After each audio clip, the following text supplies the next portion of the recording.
நண்பா இப்போ பார்த்தீங்கன்னா நம்ம முதல் ஸ்டேஜ் குட்டிஃப்லாம் பார்த்தீங்கன்னா சோல்ட் ஆகிட்டு அதனால் பார்த்தீங்கன்னா நம்ம செகண்ட் ஸ்டேஜ் குட்டி எப்படி பார்த்தீங்கன்னா கொஞ்சம் ஒரு 2 மாதம் கேப் இருக்கும். ஏன் 2 மாதம் கேப்புன்னு பார்த்தீங்கன்னா நம்ம பார்த்தீங்கன்னா அதாவது காற்று காலம் இருக்கும்போது நமக்கு குட்டி பிடிக்க மாட்டோம். ஏன்னு பார்த்தீங்கன்னா காற்று காலத்தில் பார்த்தீங்கன்னா நோய் அதிகமாக இருக்கிறனால அதாவது சீக்கிரமாக நோய் பரவிடும் காற்று காலத்தில். அதனால் பார்த்தீங்கன்னா அந்த 1 மாதம் கேப் விட்ருவோம். அதனால் பார்த்தீங்கன்னா அந்த 2 மாதம் கேப்பில் தான் பார்த்தீங்கன்னா நம்ம சோளம் அப்புறம் பார்த்தீங்கன்னா அவுத்தி இது மாதிரி ஆடு தீவனம் ஃபுல்லாக நம்ம ப்ரொடியூஸ் பண்ணிடுவோம். இதுதான் பார்த்தீங்கன்னா நம்ம இப்போ உற்பத்தி பண்ணுறது தான் பார்த்தீங்கன்னா கரெக்டாக நம்ம ஒரு 6 மாதத்துக்கு நமக்கு ரொட்டேஷன் ஆகும். அதில் பார்த்தீங்கன்னா இப்போ முதல் ஸ்டேஜாக நம்ம தண்ணி பாய்க்கும். தண்ணி பாய்ச்சிட்டு அதுக்கப்புறம் ஃபுல்லாக அந்த இடத்த ஃபுல்லாக உழுது போட்டு இதில் தான் நம்ம பார்த்தீங்கன்னா சோளம் எல்லாம் உணவு போகிறோம். இதுதான் பார்த்தீங்கன்னா ஆடு செட்டு. நம்ம பார்த்தீங்கன்னா நம்ம கரெக்டாக அறுத்து போட்டாலும் ஓகே தான். நம்ம நல்லா வளர்ந்ததுக்கப்புறம் நம்ம ஆடை மேய விட்டாலும் ஓகே தான். இப்போ பார்த்தீங்கன்னா நம்ம 2 நாள் முன்னாடி பார்த்தீங்கன்னா நல்லா தண்ணி பாய்ச்சிட்டோம். தண்ணி பாய்ச்சி எதுக்குன்னு பார்த்தீங்கன்னா நம்ம ஊற்றி சோளம்லாம் பார்த்தீங்கன்னா ஆட்டுக்கு நம்ம உற்பத்தி பண்ண போகிறோம். அதுக்கு பார்த்தீங்கன்னா மண் பதம் இதே மாதிரி இருக்கணும்.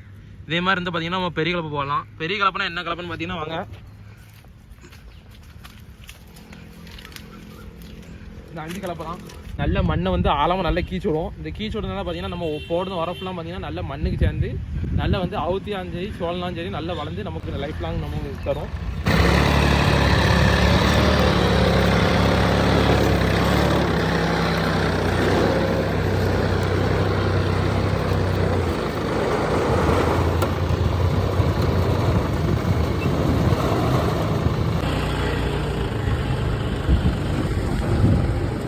டே 8ல் நிற்கும். அதாவது பார்த்திங்கன்னா நம்ம தண்ணி பாய்ச்சி அதாவது இப்போதைக்கு நம்ம 8th டேயில் நிற்கும். இப்போ பார்த்திங்கன்னா நம்ம விதை போட போகிறோம். ஒரு சைடு ஃபுல்லாக நம்ம அவுத்தியும் ஒரு சைடு ஃபுல்லாக நம்ம சோளம் போகவும் போட போகிறோம். இந்த சோளம் பார்த்திங்கன்னா நம்ம விதை என்ன விதை வாங்கியிருக்குன்னு பார்த்தீங்கன்னா கோயஸ் 31. இது பார்த்திங்கன்னா நமக்கு 3 வருஷம் நமக்கு நீண்டு நம்ம அறுத்துக்கிட்டே இருக்க வளர்ந்துக்கிட்டே இருக்கும்.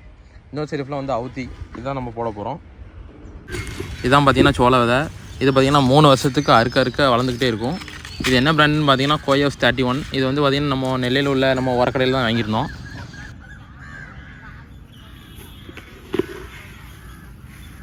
இது பார்த்திங்கன்னா அவுத்தி விதை. இது நமக்கு ரகம்லாம் கிடையாது. இது பார்த்திங்கன்னா நாட்டு அவுத்தி விதைன்னு கேட்டாலே தந்துடுவாங்க.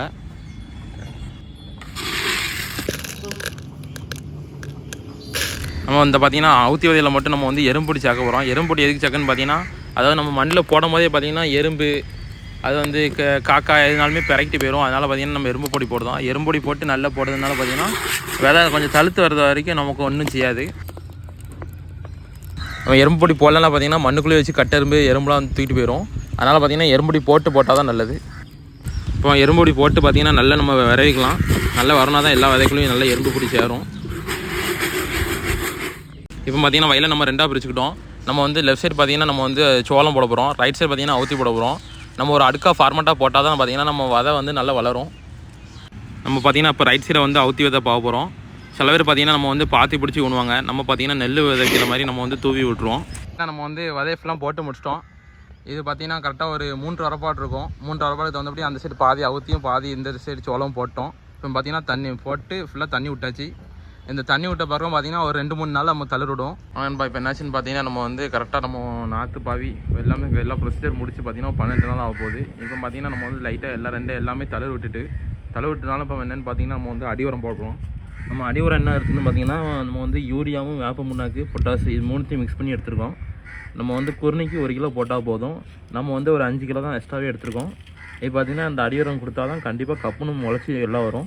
ஆனால் பார்த்திங்கன்னா நம்ம முதல் ப்ரொசீஜராக அடிவரம் தான். இந்த உரம் தான் போட போகிறோம். இந்த உரத்தை போட்டுட்டு பார்த்திங்கன்னா நம்ம தண்ணி கொடுத்தா கரெக்டாக இருக்கும். ஆனால் இப்போ பார்த்திங்கன்னா இதோட நம்ம 10 நாள் ஆகுது. இது பார்த்திங்கன்னா இப்போ வளர்ந்துருக்கு பார்த்திங்கன்னா இப்போ க்ளீனாக தெரியும். இப்போ பார்த்திங்கன்னா சோளம் பார்த்திங்கன்னா நல்லா வளர்ந்துருக்கு திட்டத்திட்ட தெரியும். சோளத்தை இப்போ நல்ல இந்த வளர்கிற ஸ்டேஜில் பார்த்திங்கன்னா நல்லா வளர விடணும்.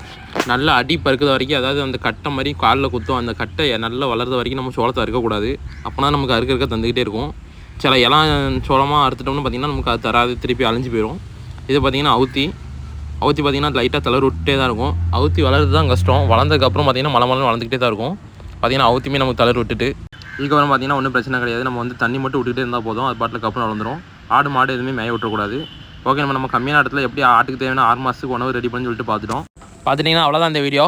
வேறு டவுட் இருந்துச்சுன்னா கமெண்ட் செக்ஷனில் கமெண்ட் பண்ணுங்கள். நம்ம அதுக்கு தனி வீடியோ போட்டலாம். ஓகேன்பா, நம்ம நெக்ஸ்ட் வீடியோவில் பார்க்கலாம்.